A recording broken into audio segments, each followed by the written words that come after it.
Hello friends, welcome to परीक्षा ई classes. आज हमारा लेसन प्लान नंबर है 17। विषय विज्ञान और प्रकरण है पदार्थों का पृथक्करण।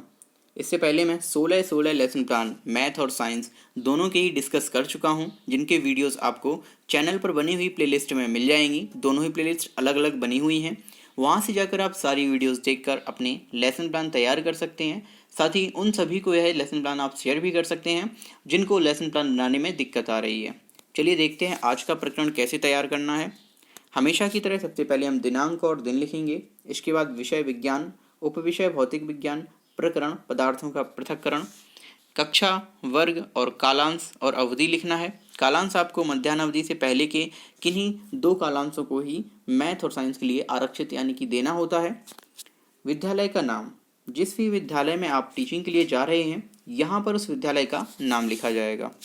सामान्य उद्देश्य, किसी भी प्रकरण को पढ़ाते समय एक शिक्षक के कक्षा में कुछ उद्देश्य होते हैं। ये उद्देश्य 2 प्रकार के होते हैं, सामान्य उद्देश्य और विशिष्ट उद्देश्य।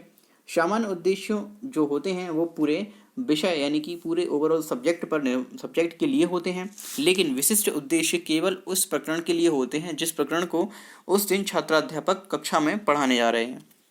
चलिए देखते हैं सामान्य उद्देश्यों में आपको क्या लिखना है। मिनिमम 3 से 5 आप इनको लिख सकते हैं, मिनिमम 3 और मैक्सिमम 5। पहला उद्देश्य है छात्रों में विज्ञान विषय के प्रति रुचि जागृत करना। दूसरा उद्देश्य छात्रों में अन्वेषण तथा सृजनात्मकता का विकास करना। तीसरा उद्देश्य छात्रों में वैज्ञानिक दृष्टिकोण का विकास करना। और चौथा उद्देश्य छात्रों को दैनिक जीवन में विज्ञान की उपयोगिता बताना। यहाँ पर हमारे सामान्य उद्देश्य कंप्लीट होते हैं। अब आते हैं विशिष्ट उद्देश्य। विशिष्ट उद्देश्य भी हमारे 4 प्रकार के होते हैं जो हमारे प्रकरण पर रिलेटेड होते हैं। पहला है हमारा ज्ञानात्मक, दूसरा बोधात्मक, तीसरा प्रयोगात्मक और चौथा है कौशलात्मक। ज्ञानात्मक में आप लिखेंगे छात्र पदार्थों के पृथक्करण का प्रत्यय स्मरण कर सकेंगे। बोधात्मक में लिखेंगे आप छात्र पदार्थों के पृथक्करण की व्याख्या कर सकेंगे। प्रयोगात्मक में आप लिखेंगे छात्र पदार्थों के पृथक्करण की विधियों का प्रयोग करेंगे।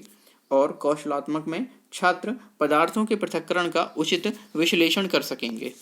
यहाँ हमारे विशिष्ट उद्देश्य कंप्लीट होते हैं। शिक्षण सामग्री, शिक्षण सामग्री में आप लिखेंगे रेखा चित्र सामग्री तथा कक्षा उपयोगी सामग्री। कक्षा उपयोगी सामग्री में श्यामपट्ट, चौक, डस्टर इत्यादि होते हैं जो कक्षा में आसानी से उपलब्ध होते हैं। शिक्षण सहायक सामग्री, इसमें आपको लिखना है चित्र, चार्ट पेपर, लपेट, श्यामपट्ट इत्यादि, गेहूं, चावल, कंकड़, जल तथा चीनी। ये शिक्षण सहायक सामग्री में वह सारी सामग्री लिखेंगे जो आप कक्षा में बच्चों को प्रकरण पढ़ाते समय या समझाते समय उन्हें प्रयुक्त करेंगे उन सामग्रियों का। शिक्षण विधियाँ, शिक्षण विधियों में आप लिखेंगे प्रश्नोत्तर विधि, व्याख्यान विधि तथा प्रदर्शन विधि। इसके अलावा जिस भी विधि का प्रयोग आप शिक्षण के दौरान करेंगे उनको यहाँ नोट करना है। पूर्व ज्ञान, छात्र पदार्थों के पृथक्करण की विधियों की सामान्य जानकारी रखते हैं, ये पूर्व ज्ञान में आपको लिखना है। किसी भी लेसन प्लान को पढ़ाने के लिए हमें उसके उद्देश्य कथन तक पहुंचना होता है और उद्देश्य कथन तक पहुंचने के लिए हमें बच्चों से कुछ प्रश्न पूछने होते हैं जिनको हम प्रस्तावना प्रश्न कहते हैं। इनका निर्माण जेट की सीरीज में किया जाता है। यहाँ देखेंगे हम किस तरह से इनका निर्माण किया जा रहा है। आपको 3 कॉलम इसमें बनाने होते हैं, क्रम संख्या, छात्राध्यापक क्रिया और छात्र क्रिया। पहला प्रश्न है रोटियाँ किस चीज़ की बनती हैं? बच्चे जवाब देंगे गेहूँ की। इसके बाद गेहूँ को पीसने से पहले क्या किया जाता है? तो फटकना पड़ता है। ये देखिए जहाँ हमने आंसर पाया गेहूं, वहीं से हमने अगले प्रश्न का निर्माण किया है और फिर इसका उत्तर प्राप्त किया है फटकना पड़ता है। अगला प्रश्न शुरू होगा फटकने पर क्या होता है? बच्चे जवाब देंगे कंकड़ पत्थर निकल जाते हैं। इसके बाद कंकड़ पत्थर का बाहर निकलना विज्ञान की भाषा में क्या कहलाता है? तो ये हमारा समस्यात्मक प्रश्न बन जाएगा। यहाँ से छात्राध्यापक अपना कथन प्रस्तुत करेंगे। उद्देश्य कथन में आप लिखेंगे आज हम पदार्थों के पृथक्करण की विधियों का अध्ययन करेंगे। प्रस्तुतिकरण, किसी भी लेसन प्लान का सबसे अहम हिस्सा। आप प्रस्तुतिकरण जितना अधिक प्रभावी रखेंगे बच्चों को इस लेसन प्लान यानी कि प्रकरण को समझने में उतनी ज़्यादा आसानी होगी और उतना ज़्यादा वह गेन कर सकेंगे। इसमें आपको 5 कॉलम बनाने होते हैं, शिक्षण बिंदु, छात्राध्यापक कथन, छात्र क्रिया, शिक्षण विधि और श्यामपट्ट कार्य। छात्राध्यापक कथन में आप शुरुआत करेंगे विकासात्मक प्रश्नों से। प्रश्न पूछेंगे पहला, खाना खाते समय दाल में हमें कंकड़ मिलने पर हम क्या करते हैं, या दाल में हम कंकड़ मिलने पर क्या करते हैं? तो निकाल कर फेंक देते हैं। अगला प्रश्न, निकाल कर फेंक देने को हम विज्ञान की भाषा में क्या कहते हैं? तो ये हमारा समस्यात्मक प्रश्न बन जाएगा और इन दोनों प्रश्नों में हमने प्रश्नोत्तर विधि का प्रयोग किया है। अब हमारा यहाँ पर छात्राध्यापक कथन शुरू होगा। शिक्षण बिंदु में आप पहली हेडिंग डाल देंगे पृथक्करण और उनको पृथक्करण बताएंगे। विभिन्न पदार्थों के मिश्रण में से प्रत्येक विभिन्न पदार्थ को अलग करना पृथक्करण कहलाता है। इस दौरान छात्र आपको ध्यानपूर्वक सुनेंगे और यहाँ पर आपने व्याख्यान विधि का प्रयोग किया है। श्यामपटकार में आप डाल देंगे पृथक्करण। यहाँ पर आप बच्चों को पृथक्करण दिखाएंगे। सबसे पहले उनको मिश्रण दिखाएंगे चने तथा मटर के दानों का। इसके बाद उनको पृथक पृथक करके दिखाएंगे, जैसे मटर के दाने अलग पृथक हैं और यहाँ पर चने के दाने अलग पृथक हैं। उदाहरण के रूप में उनको देंगे, जैसे चना और मटर के मिश्रण से चना और मटर को अलग अलग करना। इसके बाद मिश्रण क्या है, ये सब टीचिंग पॉइंट है पहली शिक्षण बिंदु का। मिश्रण में घटक यानी अवयव किसी भी अनिश्चित अनुपात में मिले होते हैं। घटकों के गुण मिश्रण में विद्यमान रहते हैं।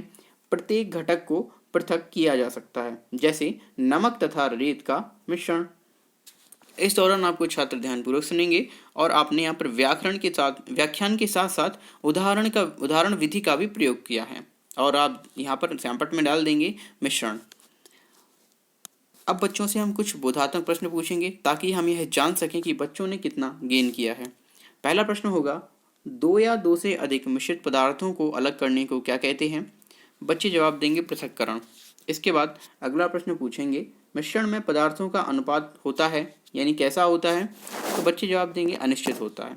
दोनों ही प्रश्नों में हमने प्रश्नोत्तर विधि का प्रयोग किया है। अब यहाँ पर हमारा पहला शिक्षण बिंदु कंप्लीट होता है।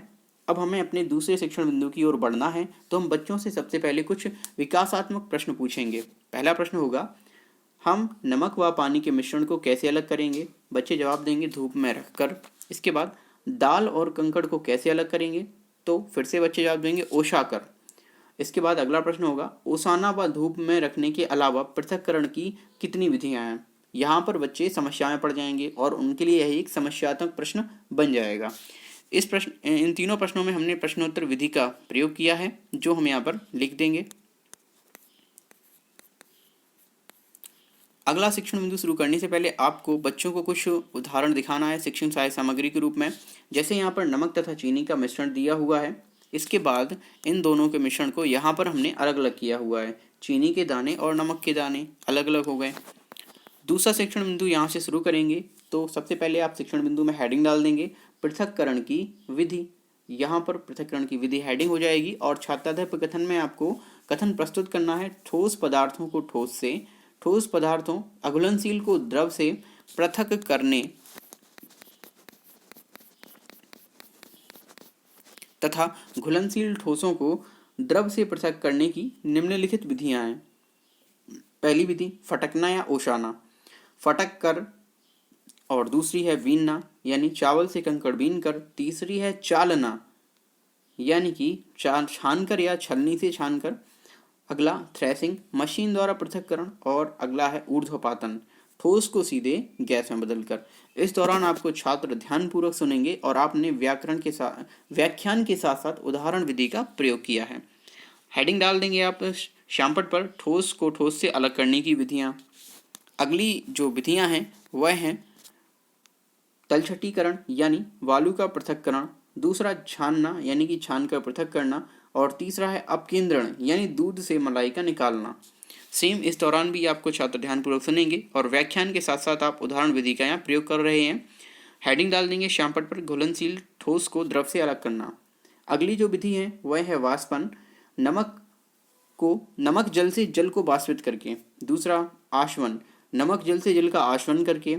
तीसरा है क्रिस्टलीकरण, द्रव से ठोस बनाकर। चौथा है दो अमिश्रणीय द्रवों को पृथक करके। यहाँ पर श्यामपट में हेडिंग डाल देंगे और ये सारी चीज़ें आपकी एज इट इज़ सेम रहेंगी। अब हम बच्चों से कुछ बोधात्मक प्रश्न पूछेंगे ताकि हमें पता चल सके बच्चों ने कितना गेन किया है। पहला प्रश्न है, नमक को पानी से कैसे पृथक करेंगे? बच्चे जवाब देंगे वाष्पन विधि से। दूसरा, नमक को वालू से कैसे अलग करेंगे? बच्चे जवाब देंगे तलछटीकरण द्वारा। और दोनों ही प्रश्नों में हमने प्रश्नोत्तर विधि का प्रयोग किया है। निरीक्षण कार्य, यहाँ पर हमारे दोनों शिक्षण बिंदु कंप्लीट होते हैं। तो अब हम देखेंगे छात्राध्यापक ने शिक्षण के दौरान निरीक्षण के रूप में क्या कार्य किया। तो आप लिखेंगे छात्राध्यापक ने कक्षा में शिक्षण के दौरान निरीक्षण कार्य कंप्लीट किया। पुनरावृत्ति प्रश्न आपको प्रत्येक शिक्षण बिंदु से कम 2 रखने हैं ताकि बच्चों को पूरा एक बार प्रकरण फिर से रिवाइज हो जाए। इन प्रश्नों के उत्तर आपको कक्षा में ही मिल जाएंगे। पहला प्रश्न है, पृथक्करण से आप क्या समझते हैं। दूसरा, मिश्रण की परिभाषा उदाहरण सहित लिखिए। और तीसरा है, अपकेंद्रण का उदाहरण दीजिए। इसके बाद आप बच्चों को कुछ गृह कार्य देंगे जिसमें आप 2 से 3 प्रश्न दे सकते हैं। पहला प्रश्न है, आसवन विधि को पढ़कर आइए। दूसरा है, बालू को जल से कैसे अलग करेंगे। यहाँ पर हमारा ये लेसन प्लान कंप्लीट होता है। लेसन प्लान आपको कैसा लगा प्लीज़ हमें कमेंट्स में ज़रूर बताएं। वीडियो को लाइक, शेयर और चैनल को सब्सक्राइब करना ना भूलें। साथ ही ये वीडियोस उनके साथ ज़रूर शेयर करें जिन्हें लेसन प्लान बनाने में दिक्कत आ रही है। Thanks for watching this video.